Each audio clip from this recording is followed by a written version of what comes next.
So guys, Scottishman Den back. Before we get into this video, hit that subscribe button, hit that like button, and at the end hit a comment and hit that notification bell, and I'll remind you at the end. But yeah, let's just jump into this. The traditional ancient Cossack warrior, Alexander Usyk, and much more about his talismans and what I noticed at the press conference today.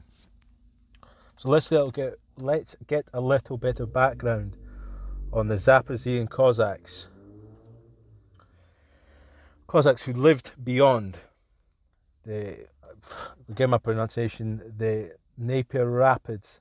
Land is also known historically as the Wildfields, which is today central and eastern Ukraine. Much of this territory is now flooded by the waters of Kakhovka Reservoir.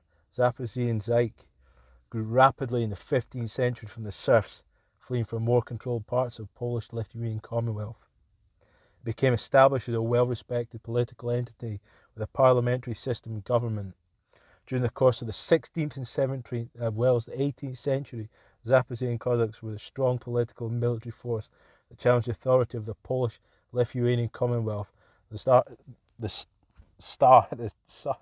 Tsardom of Russia, and the Crimean Khanate. The host went through a series of conflicts and alliances involving three powers, including supporting an uprising in the 18th century. The leader signed a treaty with the Russians. This group was forcibly disbanded in the late 18th century by the Russian Empire, with much of the population relocated to the Kuban region of the south edge of the Russian Empire, while others founded cities in southern Ukraine and eventually became state peasants. The Cossacks served a valuable role at conquering the Caucasian tribes and in return enjoyed considerable freedoms granted by the Tsars. So, what else have we got here? There's a wee bit of aftermath in here as well. Legacy. Let's have a look.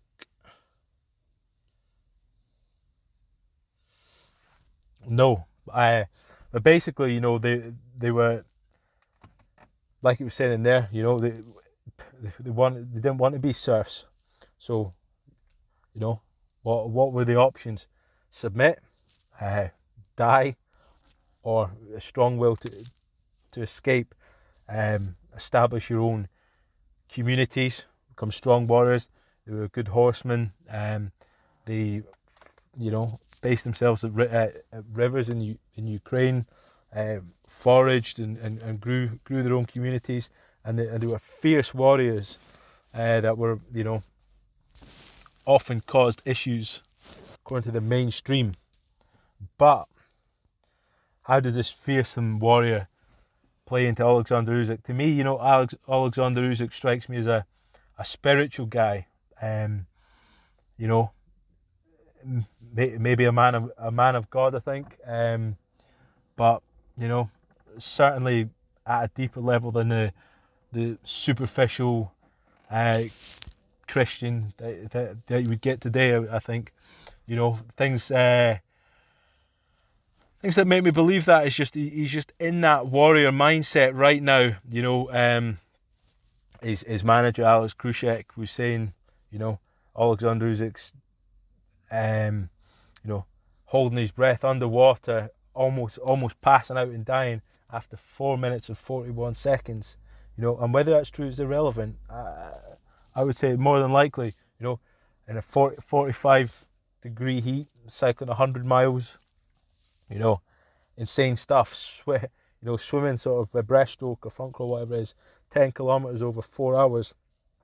Insane stuff. But these are the kind of levels that, Usyk's willing to go to, and this, that kind of stuff for the average person is unthinkable, and it brings out, an admiration, spine tingling, hair on your neck kind of emotion, and that draws power within itself. A lot of people will be watching that and go, "Wow, that's insane," and that natural power is drawn in by Alexander Usyk when he's, it's almost just getting like crowd support. especially with everything that's been going in the media, his foundation, what's been happening in Ukraine, etc. The media have pushed that pretty hard. So, you know, that's energy that they are taking from people, and Alexander Usyk is taking that energy as well, and he's going to manifest a beast in this fight. I think he's going to be too much for Anthony Joshua. You know, even things like the wee talisman, the wee cuddly donkey, whatever it was, the wee fluffy toy he had from his daughter. You know, that takes energy in another way because it appeals to other people's emotions. You know, he said it's a talisman.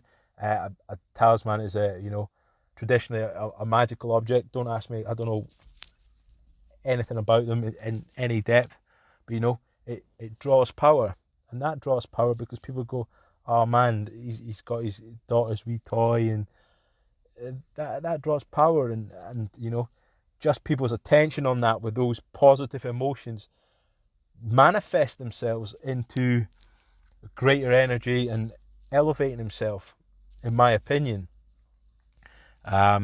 Things like, you know, even just the singing at the end, you know, for me, really puts a,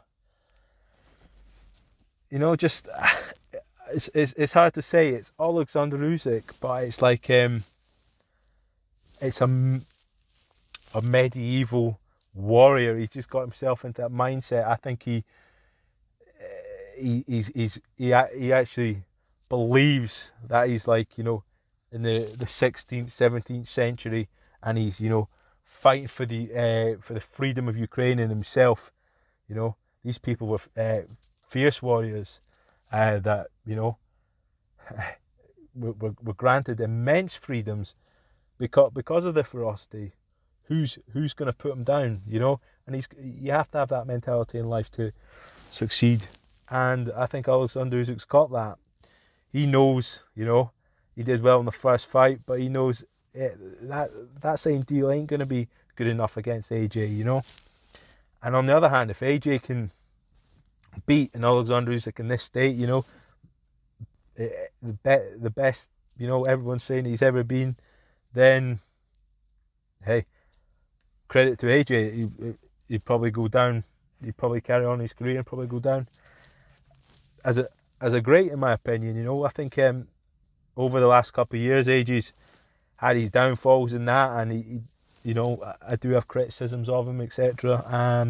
Because he was rushed in his career, and you know, he didn't have the time to develop fighting, you know, lower level opposition like people like Tyson Fury, etc. Because there was so much hype around him, he just got pushed and pushed and pushed, filling out stadiums one after another. So, you know, for me, he's fought great opposition, beat loads of good guys. You know, I don't think he will do it, but if he can, credit to him. I think, you know, if he can get Usyk because he's coming off the ropes with the body shots, and you know, sort of feint with the legs. You know how he feints down with the jab, and sort of like almost crouches down and comes up with the hook. You know, that's good power technique, but it's also, you know, something different for him rather than him being upright, and that would throw you off. So yeah, I think Joshua's looking good. He's looking fast. I do agree with the guys that, you know, if Joshua can't get him out in 6, 7, 8 rounds, I think Usyk's going to be putting it on him, really putting it on him.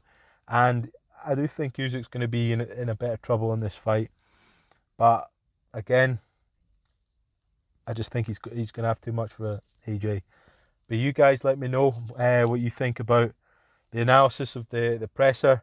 I'm actually quite keen to learn a bit more about the Cossacks in general. Quite interesting. If you guys have got any more information or anything you want to add, or even correct me if I've got anything wrong, happy to accept any respectful comments below.